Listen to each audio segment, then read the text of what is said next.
किसानों की लाठीचार्ज पर लगातार जहां सियासत गरमाई हुई है, वहां मूलचंद शर्मा का बयान सामने आया है। कैबिनेट मंत्री मूलचंद शर्मा ने बड़ा बयान देते कहा कि बदतमीजी करने वालों पर लाठियां ही बरसेंगी। आंदोलन में किसान कम, असामाजिक तत्व ज्यादा हैं। मूलचंद हरियाणा के किसान खेती कानूनों से खुश हैं, खेतों में काम कर रहे हैं। आंदोलन में शामिल जो किसान वे वो हरियाणा के किसान नहीं है। ये लगातार हरियाणा के एक के बाद एक बीजेपी लीडरों की ओर से बयान दिए जाते हैं। इसी को लेकर भी किसानों में गुस्सा इस कदर बढ़ा है कि बीजेपी के जो लीडर हैं, बीजेपी के नेता हैं, उनका विरोध लगातार हो रहा है। लेकिन अब मूलचंद शर्मा कैबिनेट मंत्री, उनकी ओर से बड़ा बयान दिया गया है कि बदतमीजी करने वालों पर लाठियां ही बरसेंगी। यानी कि इस घटना की निंदा तो क्या करनी थी, इस घटना के बारे में ये तो क्या कहना था कि इसके बारे में देखा जाएगा या ऐसा नहीं होना चाहिए था, बल्कि मूलचंद शर्मा ने कहा कि बदतमीजी करने वालों पर लाठियां ही बरसेंगी। यानी कि अब ये बयान बीजेपी की मुश्किलें और भी बढ़ा सकता है। जिस तरह की बदतमीजी कर रहे हैं, जिस तरह किसानों को कर रहे हैं, इन्हें क्या करें? अगर इनके लठ नहीं लगेंगे, क्या लगेंगे? अगर मान लो किसान प्रदर्शन करे, आराम से करिए, कौन मना करता है? किसी के मान लो डिप्टी सीएम है, उसके पीछे लग जाना, स्पीकर है, उसके एमएलए एमपी उसके पीछे कर, क्या तरीका है? कोई अपने सुख में जा रहा है, दुख में जा रहा है। अरे भाई, ये क्या तरीका है?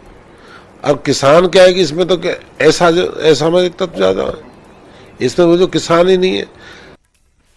तो वहीं किसानों पर हुए लाठीचार्ज को लेकर मेघालय के राज्यपाल सत्यपाल मलिक ने मनोहर लाल पर तीखा हमला बोला। उन्होंने मुख्यमंत्री पर किसानों को पिटवाने का आरोप लगाते हुए लाठीचार्ज का आदेश देने वाले एसडीएम को तुरंत बर्खास्त करने की मांग की। और इधर प्रदेश के मुखिया पर सवाल उठते ही बीजेपी नेताओं ने सत्यपाल मलिक को ही सवालों के कटघरे में खड़ा कर दिया। इसको सत्यपाल मलिक जी बताएंगे क्या कहा है, राज्यपाल हैं, कितने उससे भरोसे विश्वास से बात करिए, पर राज्यपाल जी को पूरी जानकारी नहीं होगी इन्होंने क्या करा है। राज्यपाल जी को जो इन्होंने करा है, वो किसान कहाँ है? किसान तो खेत और खलियान में लगा हुआ है।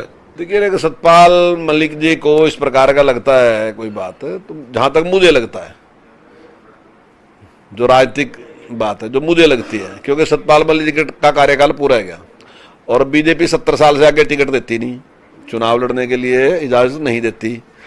तो ऐसे में उनको लगता है, मुझे लगता है कि उनकी उम्र भी शायद 70 साल से ऊपर अब है, ज्यादा है उनकी 70 साल से।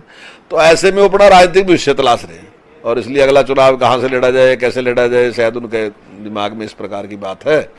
तो पर मेरा सुझाव यह है कि जो गरिमा वाला पद है, ये इसमें बैठ के इस प्रकार की बयानबाजी करने की बजाय अगर उनका रुचि है तो उन्हें वहां से त्याग पत्र दे देना चाहिए। कि हरियाणा के मुख्यमंत्री मनोहर लाल खट्टर को इस्तीफा दे देना चाहिए और उनको माफी मांगनी चाहिए। उनको ये लगता है कि करनाल में जो लाठीचार्ज हुआ उसके जिम्मेदार मुख्यमंत्री हैं। एक बात तो आदरणीय गवर्नर साहब सत्यपाल मलिक जी, मैं आपको कहना चाहती हूं और आपसे पूछना भी चाहती हूं कि किसी भी प्रदेश का मुख्यमंत्री कानून व्यवस्था को बनाने के लिए अगर आदेश देता है कि कानून व्यवस्था खराब नहीं होनी चाहिए और उपद्रव वगैरह हो रहा है तो उसको कंट्रोल करना चाहिए, अगर इस तरह का वो आदेश देता है तो वो मुख्यमंत्री की क्या गलती है। और अब खबर हिमाचल से। कुल्लू में 3 तलाक का पहला मामला सामने आया है। पति ने फोन पर पत्नी को तलाक दिया। पीड़ित महिला ने पुलिस को इसकी शिकायत सौंपी, जिसके बाद आरोपी को गिरफ्तार कर लिया गया। पीड़ित महिला के ससुराल पक्ष पर टॉर्चर करने का आरोप लगा है। हालांकि पीड़ित महिला सलमा के ससुर ने बशीर मोहम्मद सभी जो आरोपों से इनकार कर रहे हैं और सभी आरोपों को निराधार बता रहे हैं। फिलहाल इस मामले में पति को गिरफ्तार कर लिया गया है। 3 तलाक का पहला मामला कुल्लू में सामने आया है। 3 तलाक का जो मामला हमने इनके जो एसपी साहब को सारा बताया था, उन्होंने ये जो मामला है महिला पुलिस थाना में यहाँ पर फॉरवर्ड कर दिया था।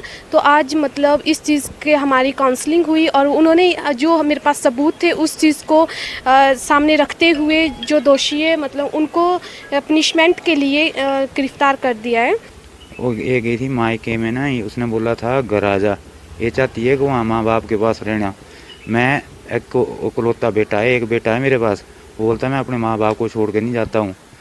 तो नीता ने आना भाई अपनी तलाक ले ले, एक बोलने से 3 लफाज बना ले इसने। और कोविड-19 महामारी की बात करते हैं, जिसने परस्पर निर्भरता की भावना को सुदृढ़ किया है, जिससे कि पूरा देश इस विपत्ति का एकजुट होकर मुकाबला कर सके। नेटवर्क 18 इस मुहिम में हर कदम पर आपके साथ है, क्योंकि जब तक सभी सुरक्षित नहीं होंगे तब तक कोई भी सुरक्षित नहीं होगा। इसी सोच के आधार पर हमारे कैंपेन संजीवनी का लक्ष्य यह सुनिश्चित करना है कि वैक्सीन पाना सभी भारतीयों का अधिकार है।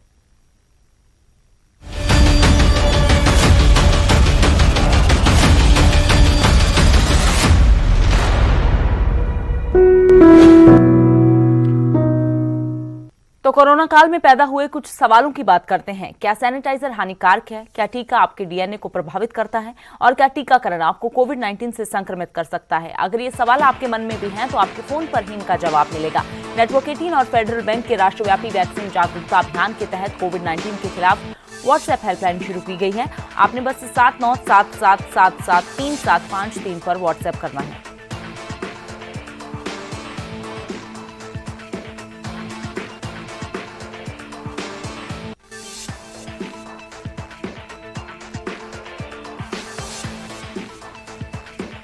तो देश में कोरोना के केसेस काफी बड़े हैं, ऐसे में मास्क ही सबसे बड़ा हथियार है। हम आपसे बार बार अपील करते हैं कि आप मास्क जरूर पहनें। इसको लेकर न्यूज़ 18 ने एक मुहिम भी शुरू की है, #मास्क पहनो इंडिया। आप खुद से ये प्रण लीजिए कि जब तक ये महामारी है आप मास्क नहीं उतारेंगे।